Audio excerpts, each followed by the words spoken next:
Good morning, good afternoon, and good evening, guys. Welcome to Otaku Chris is Talking. This is your weekly Boku no Hero Academia manga review and reaction, and I'm fucking excited. Last week we ended on a new character being introduced in the League of Villains overhaul, and yeah, so looks like things should be fucking hyping up. How are you guys feeling today? Are you guys excited for this chapter? What was your favorite part of last week's chapter? Let me know just in the comment box down below. And are you excited for the villains finally coming back to the series? And are you interested to see where this series is going? So let me see. So, if you don't know how I do my reactions and stuff, I would like you guys to also have up the chapter at the same time. So then that way you're not just sitting watching my face, because as awesome as this hair is and this shirt is, it's gonna get kind of boring. So how about bring up the chapter? So I don't want to fucking click. I'm fucking sorry, fucking hyper. All right, so bring up the chapter so that we can go through it together, and then any points that come across, I'll let you guys know. I'll be giving my opinions, and at the very end, I'll give a quick brief review, telling you how I felt about it and the points I thought worked and what didn't work. So yeah, so let's do this. This is for chapter 125. All right, so we get a nice color spread, and we seem to also get like the actual design of Overhaul. So I'm liking it. So he's got a beak, like an orange beak, which is pretty cool. I like the fur, the fluff on his neck. That's pretty interesting as well. It's pretty cool. All right, so in a world without a symbol, evil prospers. Ooh, this arc looked like it's going to be a fucking madness. Let's go to the next page. Okay, we're in a factory somewhere, middle of the woods. It's got what looks like a Mercedes, so definitely one of these villains is extremely rich. Well, they're villains, so it makes sense if they're rich. Looks pretty run down. Is this really a base? No way I'm taking you to the headquarters right off the bat. This is more like an interview site. Pardon me, it's rather dusty here. I think I might get sick. No worries, the folks inside are especially sick. Alright, so Overhaul is being recruited. So this is like an interview for him. I wonder what his powers are going to be, and I wonder what he's going to bring to the table, to the League of Villains. I've got my man Shigaraki and a few of his other people, got the magician prick who really made a number on the students on class 1A when they were training, and a few other people here who got that girl, that batshit crazy girl who loves off Deku. A good one, the League of Villains, huh? What a joke. What, is he supposed to be famous or something? Sensei's shown me a picture of him before. The so-called Yakuza, the young leader of the 8 precepts of death. Okay, no. The 8 precepts of death. What kind of title is that? Yakuza, oh my, I've never seen one before. You smell so dangerous. Get off his dick. He's kind of different from the rest of us, don't you think?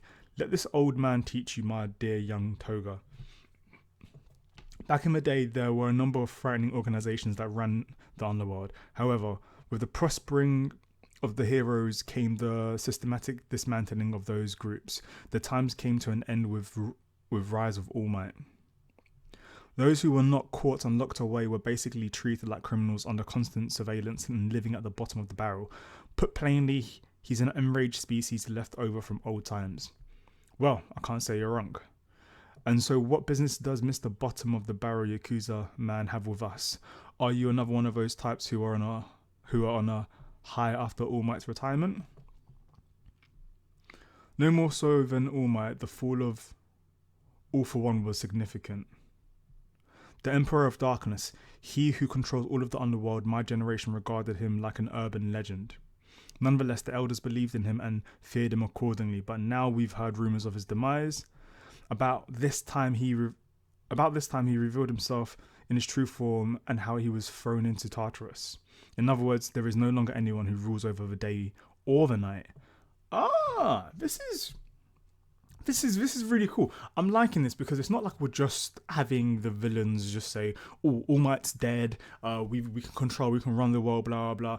Like, I like how Overhaul's explaining about we're getting this form of world building from Overhaul and from the rest of the League of Villains. I like how they're discussing this. This is something that I feel like the mangaka has done very well, is give us this level of characterization, this level of depth to each of the characters, to the villains, to the heroes, to the heroes' schools, to the students, as well as the villain organization, so the individual villains as well as the groups themselves.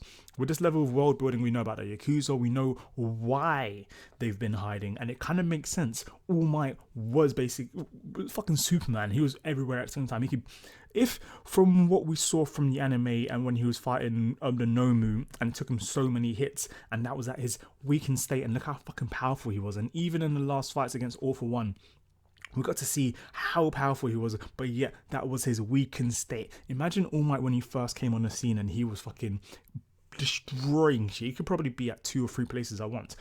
Only God knows how powerful he was. But the way it seems like, the way that Overhaul is speaking, it seems like All Might, he had the control of the heroes and stuff like that. But All For One, he himself also had like the control of the villains, and there was a hierarchy where even the villains are aware of to not step out of place, especially because of how powerful they knew he was. So to hear of All Might's kind of like downfall, and to also hear that the highest point, the pinnacle of the villains, has also been bloody arrested and he's been locked away, it shows that this is time for both the villains and the heroes to rise. But because there is no hero who had that much impact and that effect on that world, they have a feeling that they can run shit now. It's time for them to rise up and really take control. Right now, I'm wondering whether Overhaul is going to clash with Shigaraki, as Overhaul's was given that front page. It looks like he's going to have a higher position, but we have Shigaraki, who he's already been built up in a previous well, from the beginning. Shigaraki's been the main focus. He's been like Deku's actual rival in the villain kind of way. So Bakugo is his rival, like friendship rival, but then Shigaraki is meant to be his version of All For One. So I'm wondering what Overhaul's place in this series is going to be, whether he's going to, like, basically just his backstory, whether he become a good guy at the end, who knows. Let me know your thoughts down below. Sorry, I just kind of ranting, or well, not ranting, but waffling on. I just wanted to kind of just give my theories and opinions of this series, especially as I've been mostly focusing on reactions. So yeah, so don't want it to just be one boring reaction. I want this video to be able to contain both. Alright, sorry about that. Moving on swiftly to the next page. And so the question is, who will be the next to rule? As I mentioned, it's good that they're discussing this. If you're saying you know who our sensei is, and yet you're asking that question, are you trying to stir up something? The next will be me. Fuck yeah, Shigaraki. Yes. This is what I wanted. I didn't want it to be like this new character comes in and then Shigaraki gets pushed to the side. Shigaraki is basically the other main character. He's had this spotlight, so I wonder how he's going to deal with Overhaul. As of now, we are gathering more and more strength and continuing to expand, and with our combined power, we will bring down this hero society without fail. Do you have a plan? A plan? Didn't you come here to become allies of us? An objective without a plan is nothing but mere delusion. Being presented with delusion only troubles me. What will you do when you gather your strength? How will you pull the strings? What kind of organization do you plan to build? Stain the hero killer, Muscular the hedonistic murderer, Moonfish the escaped death row convict, each of them a first-class pawn, but all gone to waste so quickly. Did you not know how to use them? You know not how to make use of these enraged individuals, and yet you speak of expanding your power. What do you plan on doing with this power you cannot control? To accomplish an objective, a plan is necessary, and I have a plan. I didn't come here to be asked to join your group. Twice. Next time you bring someone, make sure you have your head straight first. To carry out my plan, a vast amount of financial capital is needed. A relic of the past Yakuza such as myself is not going to have an easy time finding investors. But if I have a lot of you overhyped villains on my side, it's a bit of a different story. Come under my wing. Let me show you how you should be used, and then I will become the next ruler. Oh, Overhaul. You look like you might be starting some beef. Oh, you don't go into the lion's den and tell the lion, You don't go into the lion's den and then tell Mufasa, I will be king. You know what you're doing right now? Yeah, it's cute. It's cute, bro. It's cute. It's cute, but no. I will be king. Overhaul, I'm liking how he's speaking. It seems like he's got his head screwed on. The Yakuza, in all the different kind of stories I've read about the Yakuza and manga and other forms of literature, they've had plans. They haven't been kind of like, they're not the kind of crazy normal gangs and villains and stuff like that. They normally, you see them in suits and all that kind of stuff, which probably explains that it was his car outside when it first started. I talked about the Mercedes, what looks like a Mercedes. So I think it was his car, and it shows that level of wealth and I don't know, just that form of respect he has for himself. So that they work hard. The Yakuzas work hard. So I'm thinking he's going to try and implement this into the villain organization, especially as what he said made sense. These past few villains who have been extremely overwhelmingly powerful have been defeated by students who don't even have the hero licenses yet, which kind of shows that their plans weren't the best. Like, yeah, you have powerful people, but powerful people in a shitty plan, there's no point. It's kind of like Batman versus Superman. I don't want to bring this up, but Batman has no powers in the slightest, but if he has planned for the fight against Superman, he can take out Superman because you've got a plan ready. Being powerful doesn't mean shit sometimes. Sometimes the turtle wins the race because the fucking hare is too busy fucking running around being too excited about how much power the hare has. Totally not the fucking phrase, but you know what I mean. Go back. I'm sorry, Mr. Yakuza. We're not gathered here to be under anybody. Oh, I knew it. I knew everyone was going to fucking... Oh, he steps back. Not too long ago, I met with one of my friends. As timid and shy of a person she is. What the fuck? Look how huge she is. In spite of my background, she accepts me as a friend. She said to me, those who are chained by common knowledge will laugh at those who aren't. What's that S? Ken, you were able to jump out from that, but I don't have the courage to jump. Who is this character? Or why is this character so huge? It's because I want to live a life without shackles that I am here. Where we belong is for us to decide. Oh, the slightest touch. Oh. Well. He did. Talk about destructive capabilities. That was the slightest dink. Wow. You guys threw the first punch. Ah, so filthy. That's why I hate this so much.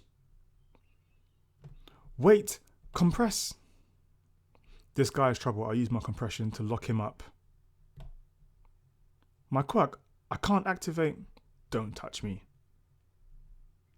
Oh my god. My arm. Shigaraki, he's gone in. Oh my god, he's fucking sick. Yes, I love when Shigaraki does that, when he just leans forward. He's like, ugh. And you know, I'm gonna have to do this for my fucking thumbnail. Shield. What in the fuck is going on here? Okay, so Overhaul didn't come alone. Shit, look at all these other villains. Oh my god, these guys are just fucking... Things would have been clearer if you just did that from the start. That was a close one, Overhaul. I see now. Wait a second. I'm sure we weren't being followed. Most of them were probably from somebody's quirk. You were slow. I missed the shot, but the first acting effect was still enough, wasn't it? Alright, so Overhaul came up to the villain fucking place to just stir shit up. Oh, man. These... Alright, it's zoomed in. When I clicked on the chapter again, it's zoomed in. And you really get to see, like, Overhaul's people. Oh. Yeah. The guy that protected Overhaul, he got Shigaraki really disintegrated him. I was hoping to take matters... I was hoping to take matters in a peaceful manner. Now that it's like this, you won't be able to make a level-headed judgment. It is quite unproductive for us to expend any more of each other's fighting power. We've got a casualty on each side. Let's stop here for now. We can talk again when you've cooled your heads. You are down an arm though. Sorry about that. I'll kill you, you bastard. Tomorrow I can stab him. I'll stab him. Don't. Let me take responsibility. Wise move, Handman. It doesn't have to be right away, but the sooner the better. Please take time to think long and hard about your organization and whatnot. Once you've calmed yourself, call me. Oh, he just threw his card at his feet. In fucking Okay. Let me quickly finish this. Come in, you two. What? We've got a few things to talk about, don't we? Okay, what? Why is it ending with Deku and bloody Vault Boy at the end? Why is All Might speaking to him? Oh my god, that's a mess. I just don't care. Fuck it. Okay, so fucking awesome. I want to give this chapter a 9 to a 9.5 out of 10. Why? Because first of all, we got Shigaraki and his clan. Okay, so boom, yeah. Second of all, we get a new character overhaul. Alright, boom. And it's not even like if we even got a new character overhaul, we got a nice level of characterization with this guy. And with the characterization, we also got a nice bit of world building, and it all tied into the current storyline, to the beginning of the storyline, to All Might, to One for All, to Shigaraki, to everything and what's going on in this world right now. And this is exactly what we need. We've had a lot of training arcs, and I haven't felt like we've had any real danger in a while. Obviously they've been training, and we've seen a few little people here and there from the villain organization who seem like they're like who could be issues and who could be trouble. But right now, Deku, he really needs Vault Boy and the rest of them on his side, because these villains, God knows what they're up to. These villains are going on a fucking madness, I'm just loving it. The art was beautiful. The lines and the designs of these villains on both sides, Overhaul's fucking posse, amazing. I fucking love this chapter. I'm super excited. Like, who was your favorite designed villain and on what page? And just let me know in the comment box down below. That way we can all fucking figure out who it was. And yeah, what do you think All Might is going to speak to Deku and Vault Boy about? Yeah, I'm just fucking in awe right now. I love this chapter. This is a series. This is the reason why I love this series so much. It's not that we just have these happy-go-lucky characters. We have a level of depth that you don't really get in many other characters. And it was kind of a shock, because it's kind of like we already have Shigaraki. He already stated that he is going to be at the top. He already stated that he has the control, and they're all together for a certain reason. But the way Overhaul came in and said, yes, you have this level of control, but you guys don't have a plan. And what's crazy is he didn't only just speak to Shigaraki about it, he managed to show him. It's not like, oh, I'm the best, let me show you by everyone's here, all my posse are here right now. The level of control and destructive power is the same as Shigaraki. I'm very interested to see whether Shigaraki will bow down to him but then kind of stab him in the back at the end, or whether I don't know, whether they decide to work together. One for All did pick Shigaraki, and I like that Overhaul spoke about One for All and about how much respect the Yakuza had for him, blah blah. And Shigaraki then said, well, if you know about my boss, then you know about who he chose, and I will be the next one. So yeah, I'm fucking excited. I'm super fucking pumped. If you enjoyed this reaction review, do give me a like and a subscribe. Mostly subscribe, likes fine, but it's mainly for subscribe, because in that way you can see my future videos and be part of that notification squad by pressing that bell. Hope you guys enjoy the rest of your day. Remember, Otaku Chris is talking. I can't wait for next week's chapter. Have a great day, guys. Peace.